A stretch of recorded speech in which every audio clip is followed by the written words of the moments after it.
This talk takes two subjects. For one side, we have the concept of machines or computers, but I have a special interest to illustrate this subject with robots, and later how connect the problem of learning with these machines that will be compute some Turing machine equivalent. Okay, before I want to thank several collaborators around the world.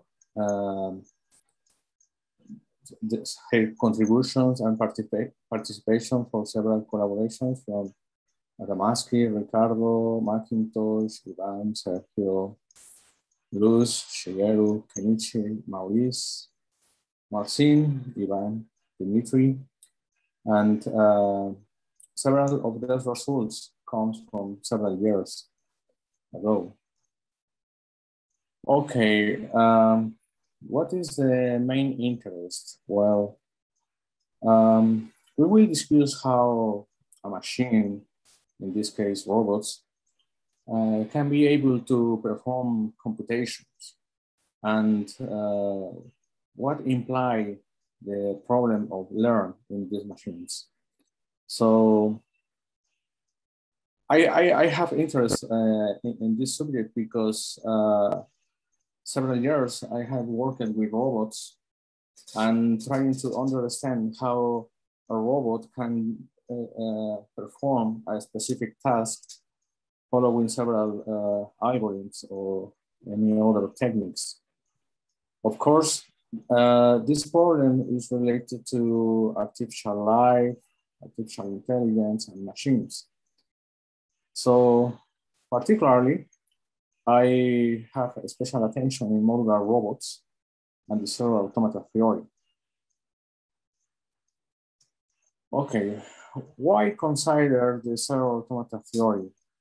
Well, in principle,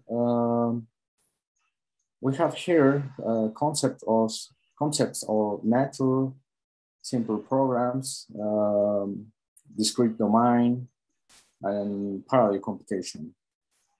Indeed, Edward Fairchild in 1992 conjectured a principal problem that is known now as finite nature.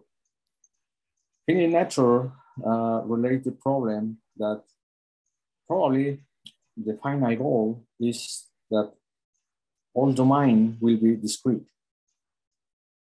Under this assumption, the serial automata is an ideal model to study these implications. Well, some motivations and ideas. From the conception of serial automata, von Neumann recognized this problem where the cellular space can be exploited for using the results of Turing, particularly the universal computing that can be modeling in these cellular systems. In this direction, if you have a cellular automata, a parallel system, then we can think to implement a Turing machine. Of course, we have several ways to design and perform cellular machine. Then we evolve and process signals, sometimes gliders or particles in the evolution space. And of course, simulating any Turing machines, we can walk to the universality. In this direction, von Neumann himself introduced several interesting concepts, such as the problem of the universality in the cellular automata theory, the problem of the cell reproduction organisms in this cellular space, And a complicated concept that is the universal constructor, because the universal constructors specify anything in the universe, not only the Turing machines, because the universal constructor could be able to construct anything in this universe. However, some years later of these results from von Neumann, Edward Moore proved that some configurations in these universes can be not possible to construct. That is a great problem for several things. The other interesting problem established from von Neumann was how we construct reliable organisms from unreliable components.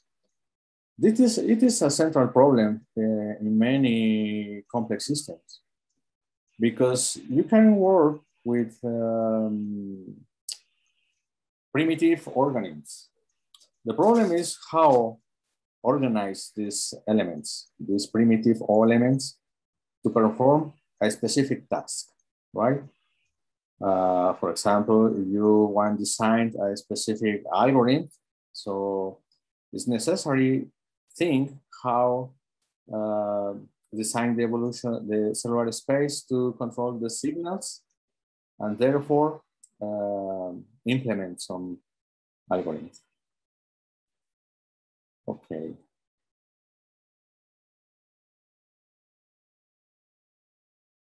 Following these motivations, I remember several talks with Professor Harold McIntosh. Sometimes talking with him some years ago.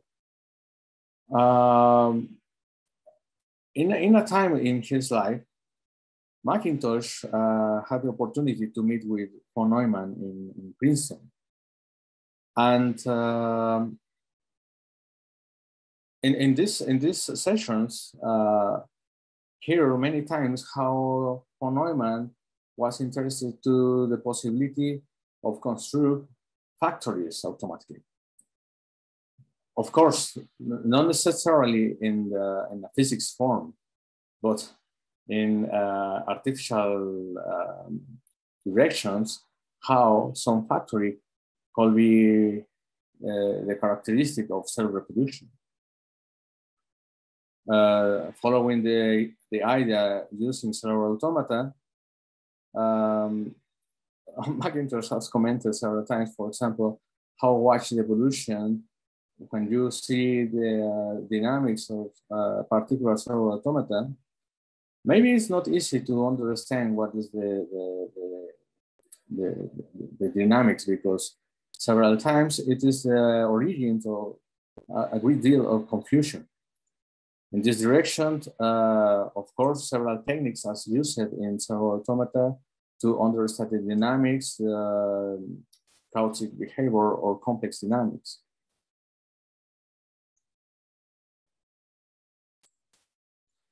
Okay, I will back to two historical papers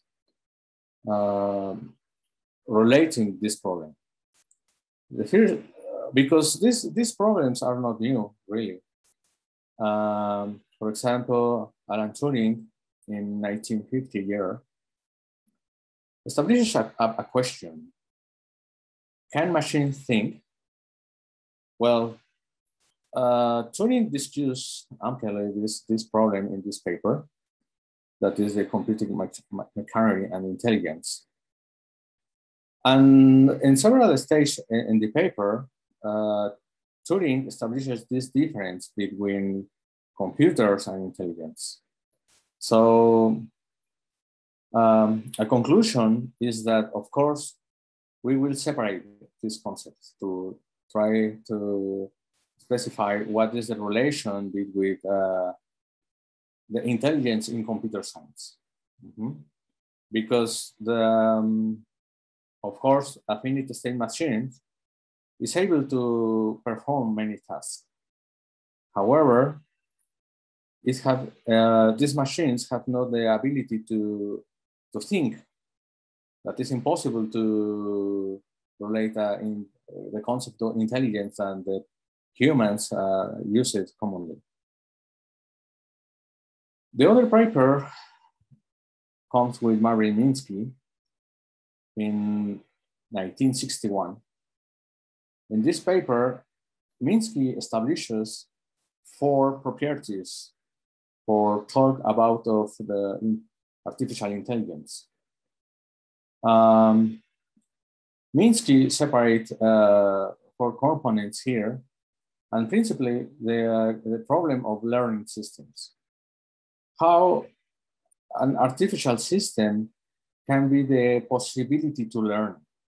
So Minsky discusses in several paragraphs that this problem is related to the fact where a number of actions, of experiments, will be this learning situation. However, Minsky separates the other problems, that is the information and the feedback problem, and so on.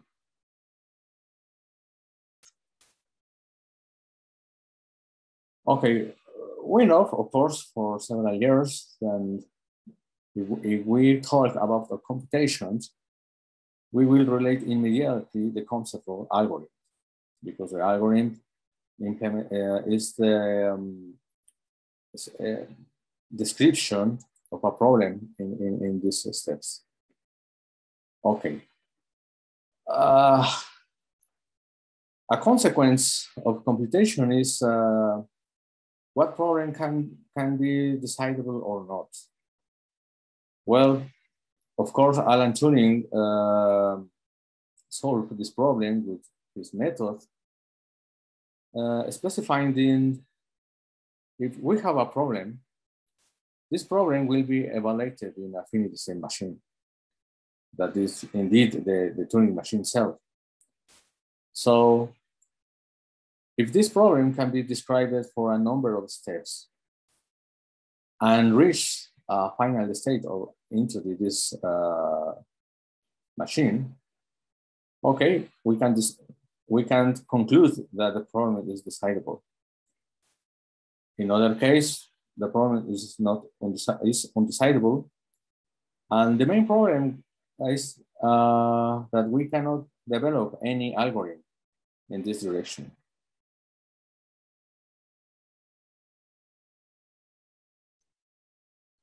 Okay, here we have a simple experiment. In our laboratories, we construct a simple robot, the e-bot. This robot has only 2 parameters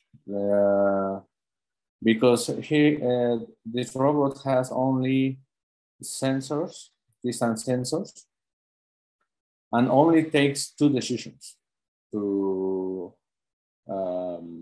walk into the surface.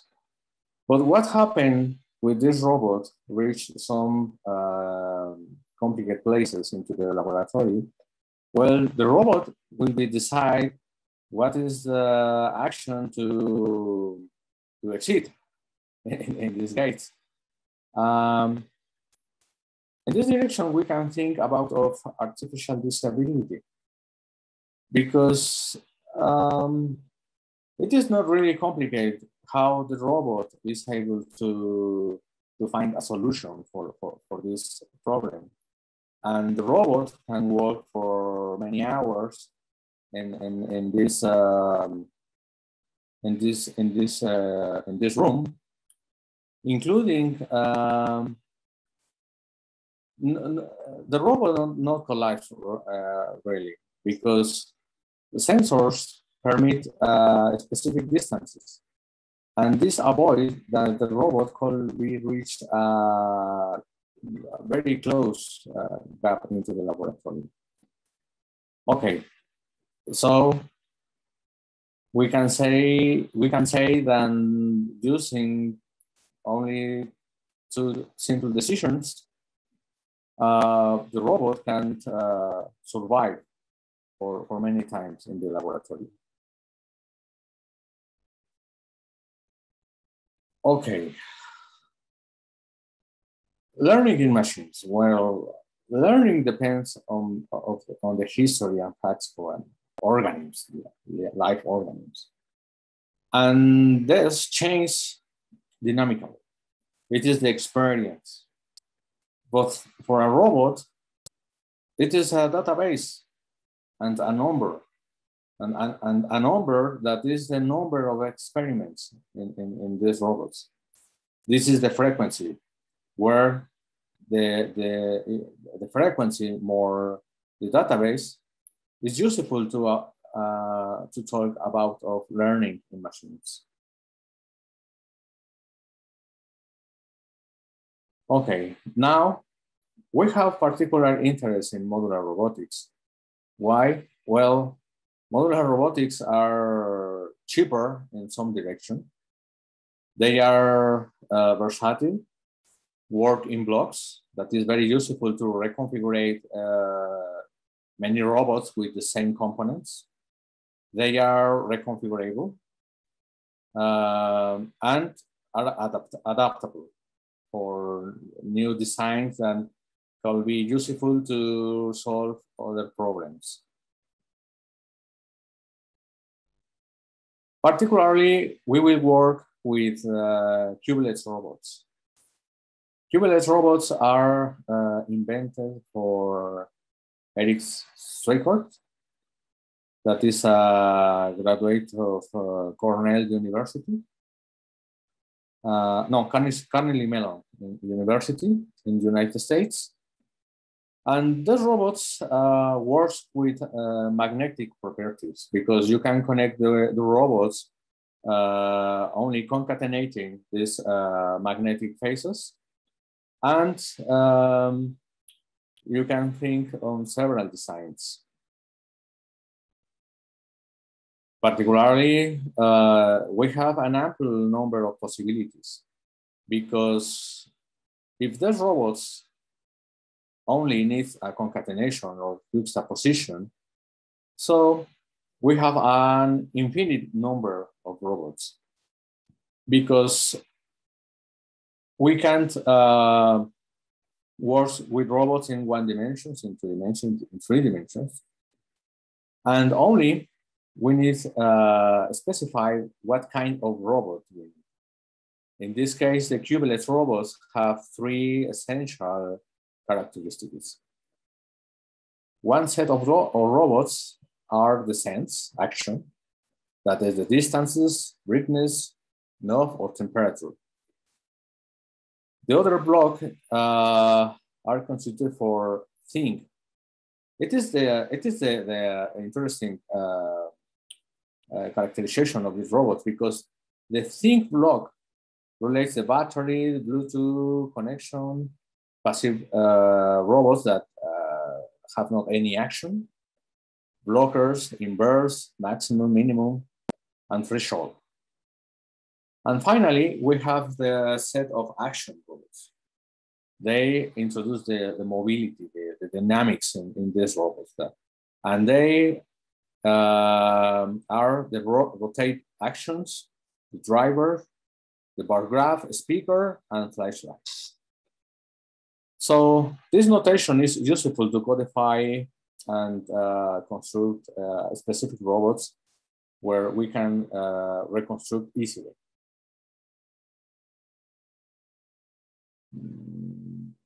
Where is the mouse? Okay. Actually, we have designed some robots in our laboratories.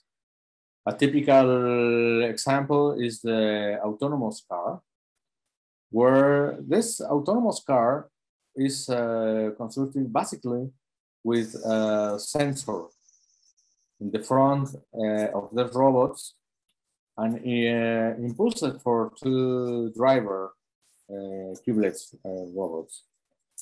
What is the idea here? Well, the robot is able to take decisions and following several ways.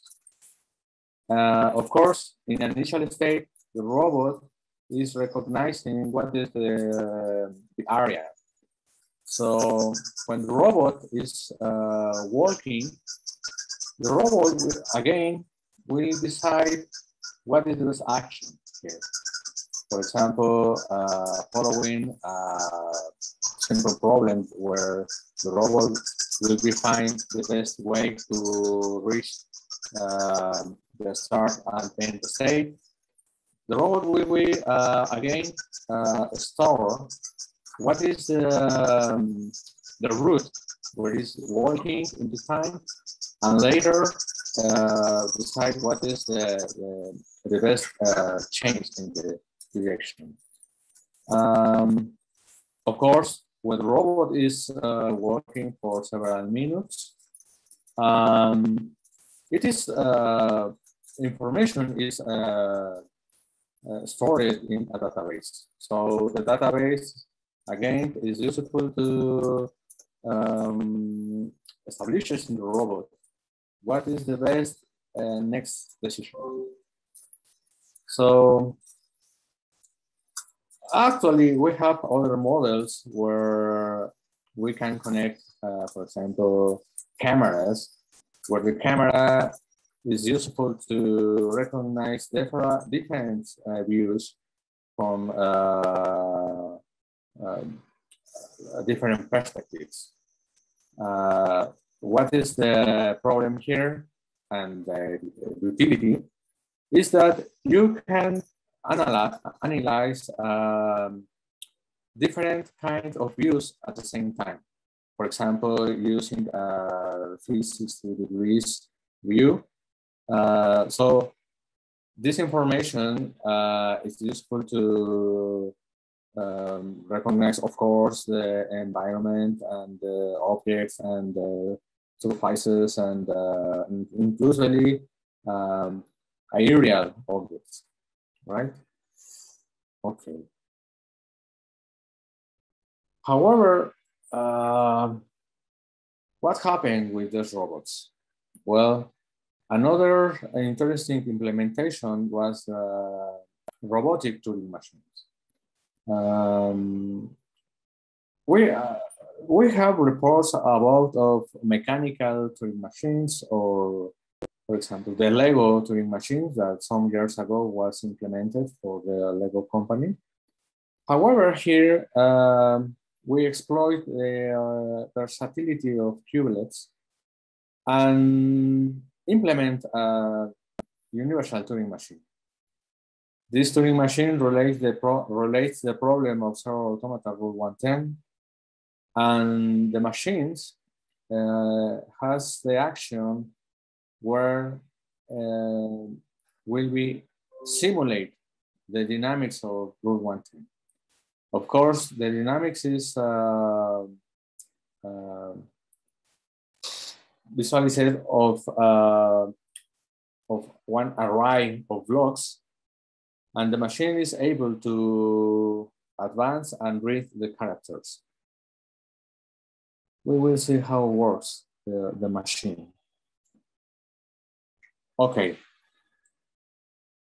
The machine basically use two simple actions.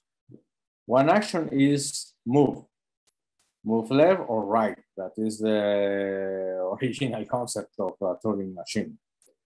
So one sensor, that is the Cubeless robot that is in the front. This sensor is that captures what is the binary value in the tape. The tape is characterized by blocks of Lego pieces, but the Turing machine is implemented in this rotator action. The rotator moves the the branch and decide if the value will be changed or not. In this case, the binary value only is determined for the position of the block in the tape. If the position is near of the machine, so the value is 0. In other case, the value is 1. So consequently, we have a question here. Particularly, this machine is able to understand the action because this robot simulates a Universalturing Machine. However, of course, the robot cannot understand in essential the concept of universality. Only perform a task. Okay. So returning to the concepts of computer science, historically, we have the problem that if we have, for example, a Turing machine, well, how this machine could be represented in other systems. For example, in nature, if plants or trees are dominated for small Turing machines that can perform some specific or small task to reproduce a plant, for example, or any other action in the natural. For example, pigmentations in the animals or some other simple tasks. Well, in computer science, we have these translations commonly. For example, we have a Turing machine that we can translate to cellular automata. What is the problem to do these translations? Well, the translations could be implied in more states, in more relations for the new machines. But of course, they are equivalent to produce the same computational capacities. So the inverse case is similar, where you can take, for example, cellular automata and try to implement a Turing machines into the evolution space. Well, following this idea, thinking about of this equivalence between machines and their conversions, here we can see the dynamics, the Turing machines that was illustrated with the Cubeless Robots. But here we can see a color representation of the same Turing machine, where well, in this case, for artistic reasons, the stable background is the purple color, but color red is number 1 and color yellow is number 0. So looking the picture, we can try to recognize some patterns in the evolution. Of course, it is other problem because the patterns correlate some possible solution in the dynamics of the Turing machines. But actually, you can explore Turing machines in 2 dimensions because only need specified colors for the Turing machines and concatenates the string, the tape every time, like as cellular automata dynamics. What is the main problem to look dynamics in cellular automata and Turing machines? Well, in the first time, it is the time, because at Turing machines we need many states where you can possibly find some patterns, where in servo automata it's more fast to recognize.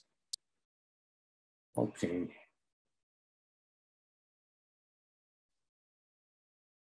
In the same direction, we can explore some evolutionary rules in 2 dimensions. Of course, we know that the computation works in 1 dimension. Indeed, the Turing machines works in 1 dimension, the post systems, anyway. However, works with computers in 2 dimensions offers other possibilities, where the parallel computation will exploit immediately. In this case, we illustrate and lifelike rule B2S2345, where this evolution rule exploit in chaos. That is different to for example, the famous The Game of Life, so automata invented by Conway in 1917 year. Well, how here the problem is how we can construct a computable system into this chaotic system. Well, in this evolution, we can see how a swarm of a specific configuration that are represented for this square are stable. You can increase the number of these patterns and the universe will be permanent stable. What happens if you introduce some virus of noise in this array? Well, the main characteristic is the array will be permanent fixed. That is no perturbed for the system. That is an important characteristic to think in another possibility. Particularly with this automaton, we can recover some ideas from Neumann. We want codify binary values, but not only by single signals. And here we can think about biology or chemical reaction, where a set of states, in this case,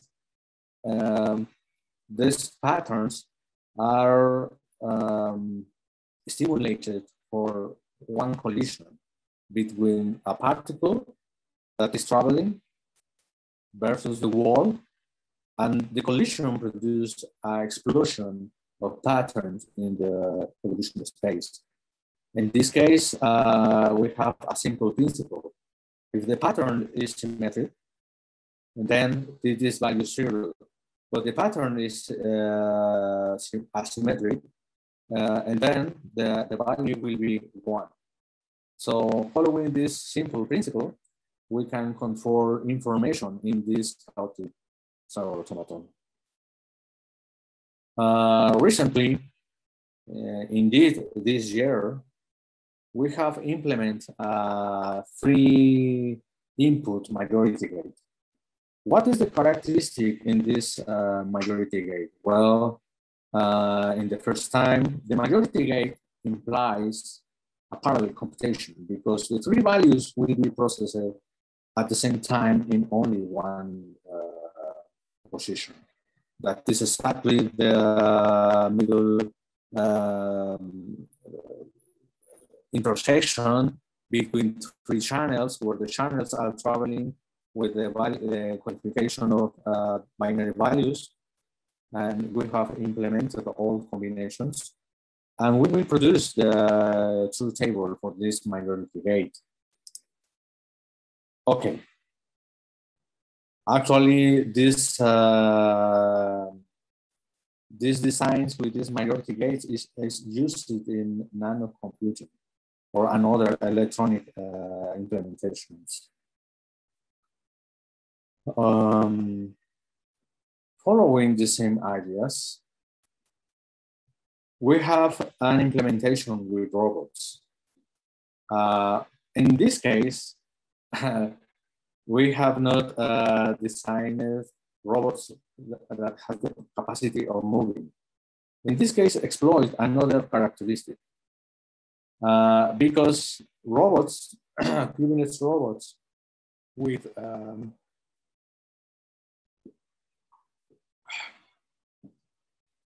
the capacity to propagate light, depending what is the value into the internal Cubeless robot, this way we can simulate a binary value.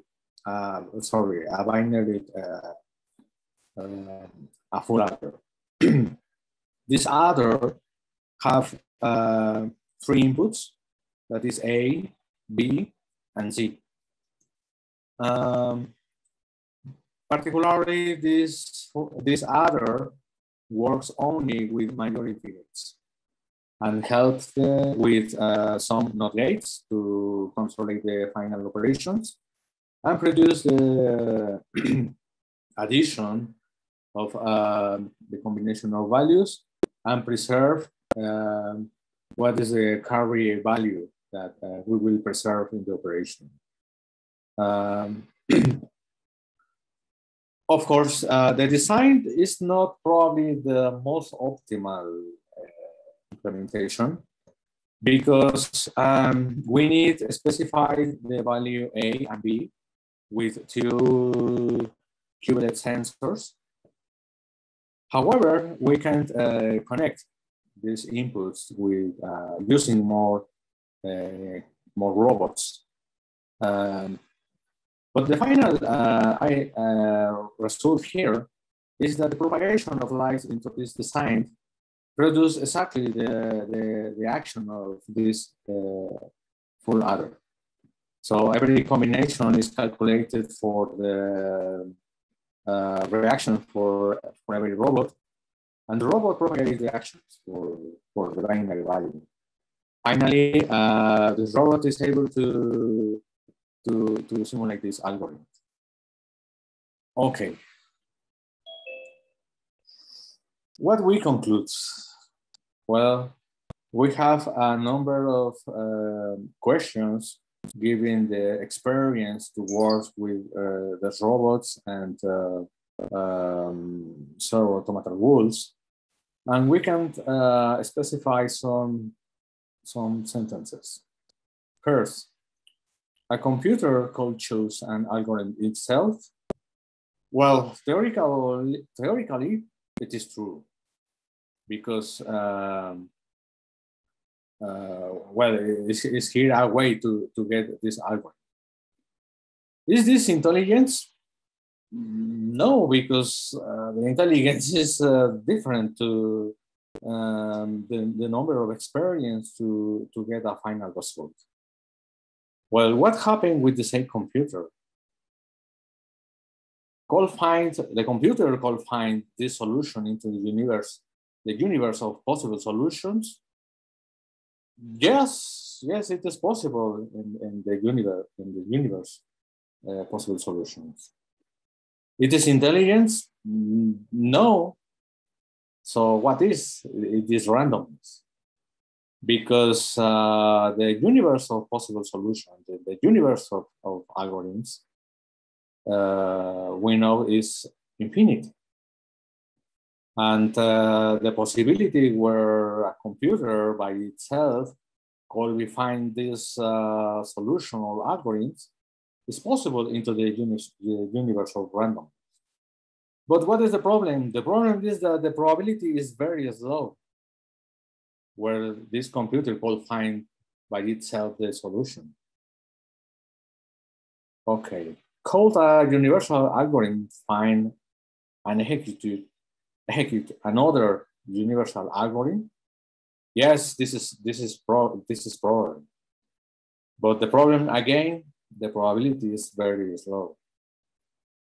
Well, what happened with robots? Is this learning? If we remember that learning is a sum of experience, this is true. Using a database of some finite state machines, some neural network, for example, but different with the human concept of learning. So thank you very much for attention. And if you have any question, I will be very happy to attend. Thank you. Thank you very much. This was very interesting talk, and I think it stimulates a lot of reflection and possibly questions. So I would like to, Genaro, can you unshare your screen, because then we can show participants. If you unshare your screen. Okay. And then I'll ask. So I would like to encourage questions. So to Genaro. Yes. Are there any questions? You can, for questions, I will ask you. You can raise your hand. On at the bottom, you will see there is reactions. When you open reactions, you can click on raising hand.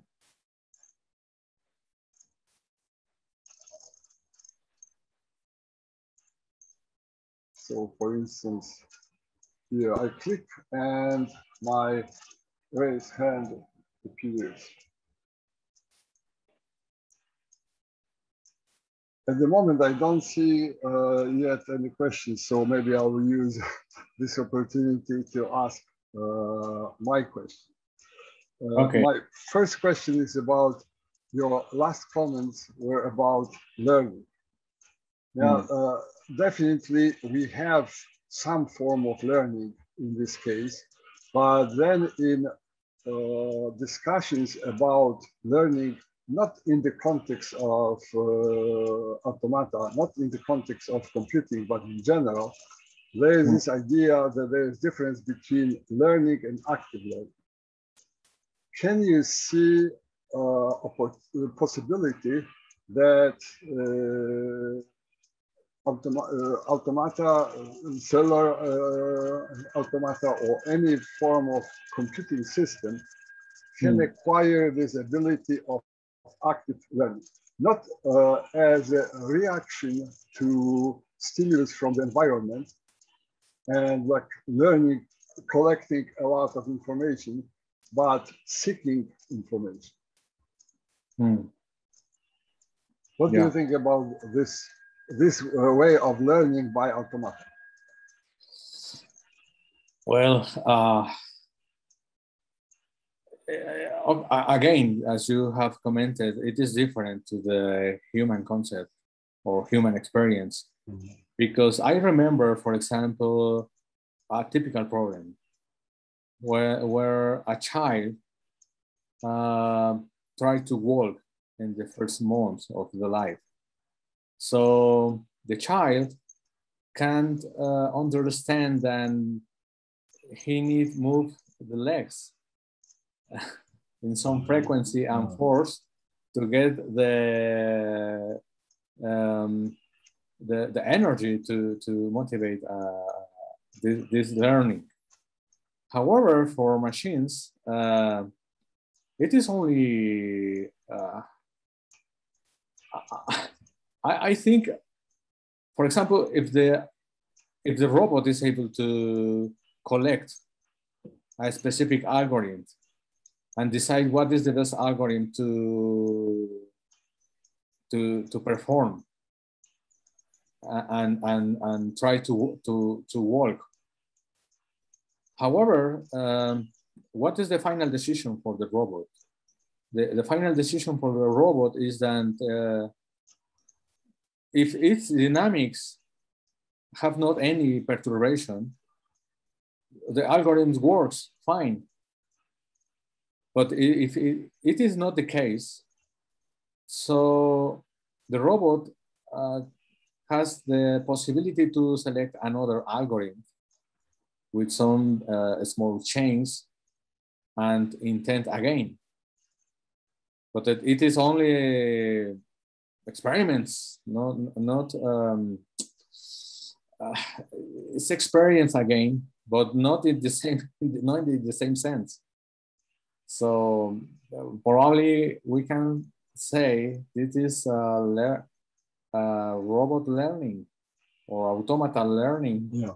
But what about you? Like I was thinking, when child is born, child already has some, let's say, algorithm. I will use here this word, some mechanism to learn. Yeah? So child is already equipped with this active approach to learn.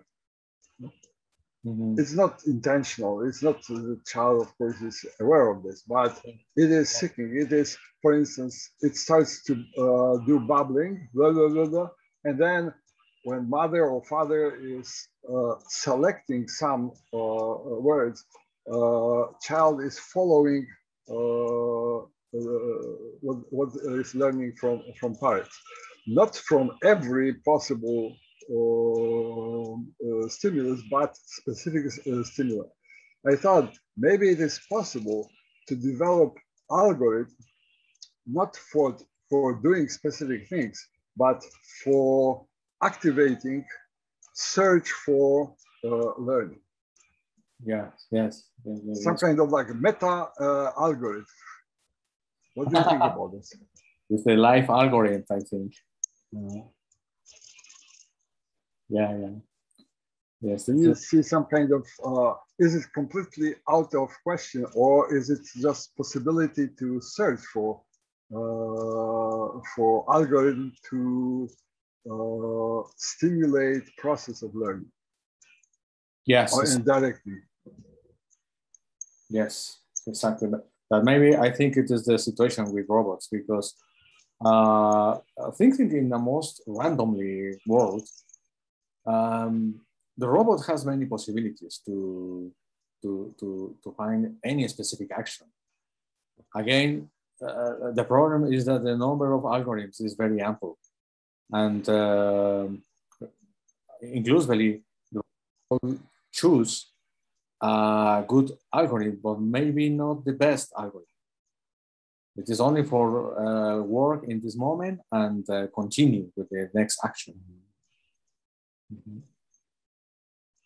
Okay, I'm just looking. Thus far, nobody raised a hand. Oh yeah, okay. Javier, please. Yeah, thank you very much.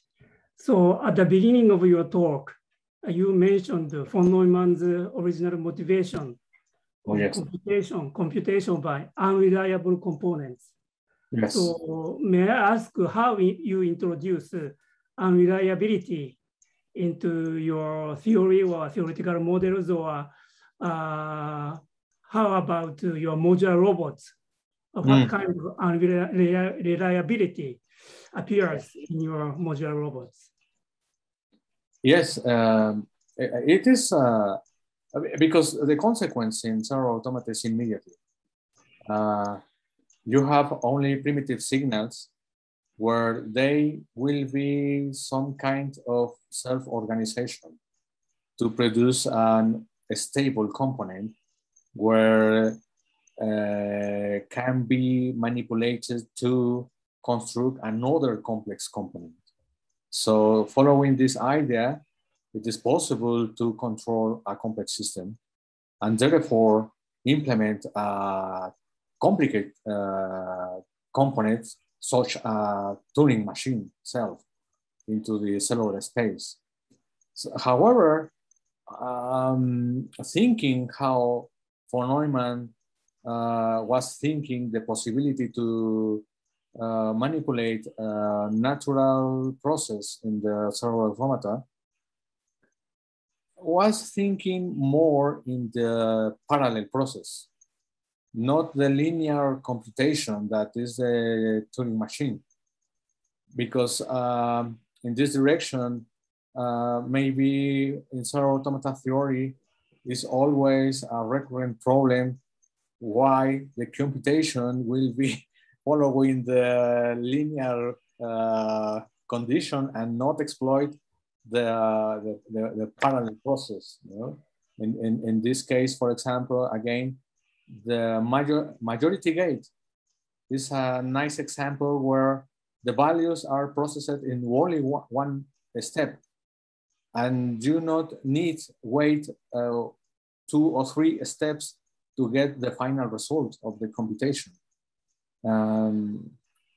But yes, you are right. The modular robots were very useful to exploit this idea of parallel computation. Okay, thank you very much. I don't see any raised hands. We have 2 more minutes. If nobody is asking questions, I have one general question which is not exactly related to your lecture, but I would like to tell you like in one sentence. Cellular automata were introduced by Ulam and von Neumann to escape complexity of continuous case. But actually, my question is this discrete character of automata, is it assets, something which is good, or liability?